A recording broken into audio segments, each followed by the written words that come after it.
आज यहाँ पर कांदिवली में जो बहुत ही बड़ी चेन अस्पताल चलाते मुंबई शहर में ऐसे फोर्टिस ग्रुप ने एक एक्सटेंडेड मेडिकल सेंटर का उद्घाटन कांदिवली में किया है। खास करके सरकार के माध्यम से जो काम होता है, लेकिन जहाँ पर सरकार की व्यवस्था में लोग पहुँचना मुश्किल होते हैं और मुंबई शहर में सरकार के और महापालिका के सारे अस्पताल ये मुंबई शहर में है। हम मुंबई के उपनगर में है। फोर्टिस का भी बड़ा केंद्र मुंबई के उपनगर में ईस्टर्न सबब में मुलुंड में है। इसलिए मुलुंड से लेकर के बोरिवली तक, बांद्रा से लेकर के बोरिवली तक और सायन से लेकर के मानकुर शिवाजी नगर तक जो एक्सटेंडेड सबब है मुंबई का, ईस्टर्न और वेस्टर्न, उसमें फोर्टिस की व्यवस्था बढ़नी चाहिए। वो बढ़ाने की कोशिश करते हैं। यहाँ पर medical centre doctor Nitin Ahirao के साथ मिलकर के उन्होंने किया है कांदिवली में। मैं उसके उद्घाटन कार्यक्रम में शामिल हुआ। मैंने उनको शुभकामनाएं दी है। तो आज हमने एक फोर्टिस मेडिकल सेंटर इधर इनॉग्रेट किया है। हमारी फोर्टिस हॉस्पिटल के जरिए माध्यम से हम बहुत सारे पेशेंट्स को ट्रीट करते हैं और बहुत एडवांस ट्रीटमेंट होता है। तो वो एडवांस ट्रीटमेंट हमारे जो एक्सपर्ट डॉक्टर्स हैं, transplant, robotic surgery, brain surgery, ये सब का फैसिलिटी हमको इधर के पेशेंट्स को भी, कांदिवली और ये साइड के पेशेंट्स के लिए भी प्रोवाइड करना है। इसलिए हम इधर ओपीडी स्टार्ट कर रहे हैं जहाँ हमारे डॉक्टर्स अवेलेबल रहेंगे और जिनको भी ट्रीटमेंट होगा हम हमारे हॉस्पिटल्स में इनके लिए ट्रीटमेंट प्रोवाइड कर सकते हैं। सो ये एक हमारा जो सर्विस का एक एक्सटेंशन है, हम ये कांदिवली सबर्ब में भी स्टार्ट कर रहे हैं। क्या कहेंगे, आज फोर्टिस हॉस्पिटल का एक और शाखा की यहाँ ओपनिंग की? यस, मैं इस शाखा के बारे में बात करना चाहूँगा। मैं पहले तो अपने आप को इंट्रोड्यूस करूँगा। मैं डॉक्टर नितिन अहिरा हूँ। I am DM gastroenterologist. मैं मुंबई में मेरे 2 सेंटर्स हैं, एक अंधेरी एरिया में और एक कांदिवली एरिया में, जहाँ पे हम सारा एडवांस एंडोस्कोपिक वर्क करते हैं। हमने हमारे रूटीन प्रैक्टिस में ये देखा है कि बहुत सारे पेशेंट्स को इस तरफ लीवर ट्रांसप्लांटेशन की, एडवांस न्यूरो सर्जरीज़ की और यूरोलॉजिकल प्रोसीजर्स की सेवा उतनी उपलब्ध नहीं है। इसीलिए हमने मुलुंड फोर्टिस हॉस्पिटल के एसोसिएशन के साथ एक मल्टी स्पेशलिटी क्लिनिक के तहत ये फैसिलिटी यहाँ पे अवेलेबल कराई है, जहाँ पे हमारे डॉक्टर्स की टीम यहाँ पे अवेलेबल होंगी पेशेंट्स को कंसल्टेशन के लिए और सारी लिवर ट्रांसप्लांट रिलेटेड इंफॉर्मेशन, सारी यूरोलॉजी रिलेटेड इंफॉर्मेशन, सारी न्यूरो सर्जरी रिलेटेड इन्फॉर्मेशन एवं सर्जिकल फैसिलिटीज़ मुलुंड फोर्टिस के थ्रू यहाँ पे अवेलेबल होंगी। कोई भी पेशेंट कोई भी किस तरह का प्रॉब्लम हो यहाँ पे फ्रीली हमसे कांटेक्ट कर सकते हैं। ये जो हमारा सेंटर है ये कांदिवली और बोरिवली के बिल्कुल जंक्शन पे है। हमारा और एक सेंटर है अंधेरी एरिया में, वहाँ पे भी आप हमसे कांटेक्ट कर सकते हैं। टीम वहाँ पे भी आपको अवेलेबिलिटी दर्शा के आपको फैसिलिटीज़ अवेलेबल कर सकते हैं। फोर्टिस में सपोज कोई एडमिट होता है और उसे आपके कंसल्टेशन की या रिक्वायरमेंट की ज़रूरत है, तो फोर्टिस के कंसर्न पे आप इलाज करेंगे? हम कर सकते हैं इलाज। अगर किसी पेशेंट को ज़रूरत है तो मैं मुलुंड फोर्टिस में भी आता जाता रहता हूँ, तो वहाँ पे भी हम प्रोसीजर कंडक्ट कर सकते हैं। सो कोई भी पेशेंट को किसी भी पार्ट ऑफ द सिटी में ज़रूरत है तो उस तरह से हमारी सेवाएँ उपलब्ध है।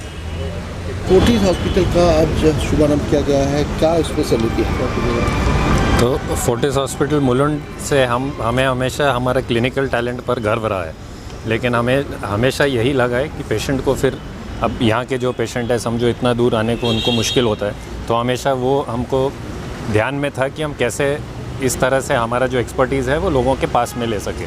तो उसी सिलसिले में हमने ये क्लिनिक का उद्घाटन किया है। अब हमारे एक्सपर्ट डॉक्टर्स, सुपर स्पेशलिस्ट जो वहाँ अच्छा काम करते हैं, अब यहाँ आके OPD भी कर सकते हैं और किसी भी पेशेंट को ज़रूरत हो फर्दर ट्रीटमेंट की, इलाज की, ऑपरेशन की, तो हम उनको वहाँ हॉस्पिटल में ट्रीट कर सकते हैं। वही हमारा उद्देश्य था ये क्लिनिक खोलने का। स्पेशल क्या रहेगी? तो फिलहाल हमने सुपर स्पेशलिटी शुरू किया है, जिसमें लिवर ट्रांसप्लांट का एक पूरा टीम आके पेशेंट को देखेंगे। हमारा न्यूरो सर्जरी का टीम है, डॉक्टर जयेश हैं वो न्यूरो सर्जन हमारे, और यूरोलॉजी और रोबोटिक सर्जरी में डॉक्टर सौरभ पाटिल जो हमारे साथ है। तो फिलहाल हमने ये स्पेशलिटी शुरू की है।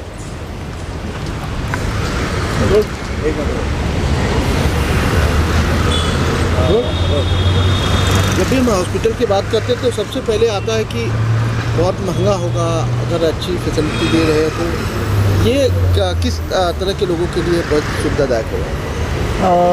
क्या है कि जैसे मैं I am doctor Jayesh Sardara, मैं senior consultant neuro and spine surgeon. So क्या होता है कि जैसे वेस्टर्न साइड में वेस्टर्न साइड की जो जिसको सुपर स्पेशलिटी की प्रॉब्लम्स है, समझ जैसे कि ब्रेन ट्यूमर्स है, स्पाइन प्रॉब्लम्स है, तो वो वहीं पे प्रीफर करते वहाँ के आसपास के अस्पताल में। उसी तरह के ईस्टर्न और वेस्टर्न के लोग एक दूसरे को क्रॉस नहीं करना चाहते। यहाँ की पब्लिक उधर नहीं जाना चाहती, उधर से इधर नहीं आना चाहती। सो उसी तरीके की समस्या जो कॉम्प्लेक्स मानी जाती है, जैसे कि ब्रेन ट्यूमर्स है, स्पाइन प्रॉब्लम्स है, उसमें जो एडवांस टेक्निक है, जैसे कि दूरबीन से होने वाली सर्जरीज, एंडोस्कोपिक मिनिमल चीरा, डे केयर सर्जरीज, तो उस तरीके की advance neuro and spine surgery के लिए हम यहाँ पे सेंटर खोल रहे हैं, जिसमें बाकी सारी सुपर स्पेशलिटीज़ भी है।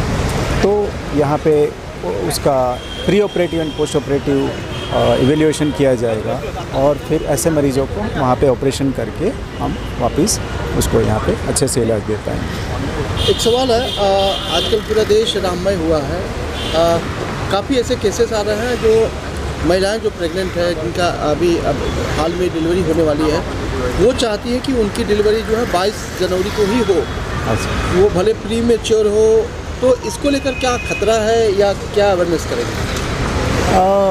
मुझे लगता है कि ये एक बहुत ही स्पेसिफिक सवाल है।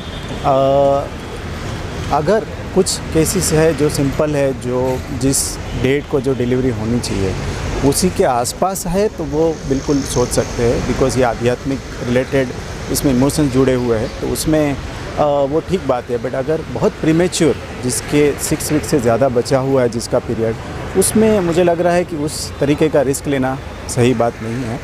तो पर्टिकुलर गायनेकोलॉजिस्ट या आसपास के गायनेकोलॉजिस्ट या स्पेशलिस्ट को उसकी सलाह लेके ही उस पर वो डिसीजन लिया जाए, उसको आध्यात्मिकता से ना जोड़ा जाए।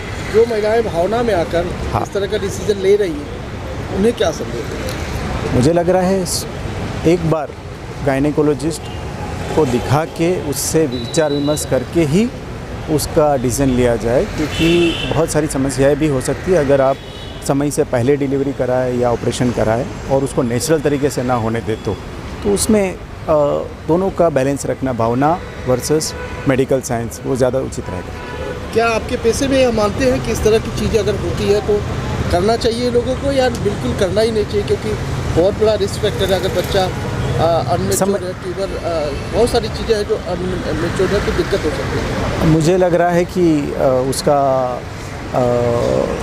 एक स्पेशलिस्ट गायनेकोलॉजिस्ट के विचार विमर्श के अलावा उस पर खुद अपनी राय नहीं बनानी चाहिए और उसमें भावनाओं में नहीं बहना चाहिए। सर, मेरा एक सवाल है, जैसे कि मुलुंड और फोर्टिस हॉस्पिटल यहाँ से देखा जाए तो काफ़ी दूर है, लेकिन अगर कोई बच्चा या कोई पेशेंट का वहाँ पे सर्जरी होती है, सर्जरी होने के बाद छुट्टी हो जाती है और उसके बाद उनको अगर दवा चालू करना या डॉक्टर से राय लेना तो मुलुंड जाना पड़ता है, तो क्या यहाँ से वो सुविधा मिल सकती है? बिल्कुल, यही पर्पस है इस पेरिफेरल सेंटर फोर्टिस बनाने का, ताकि जैसे यूरोलॉजी, रोबोटिक सर्जरी है, लीवर ट्रांसप्लांट है, ब्रेन और स्पाइन की समस्या है, उसमें लॉन्ग फॉलोअप चाहिए होता है, लंबा समय, 3 महीने 6 महीने एक साथ। तो हर बार उसको कांदिवली से मुलुंड जाने की ज़रूरत नहीं है।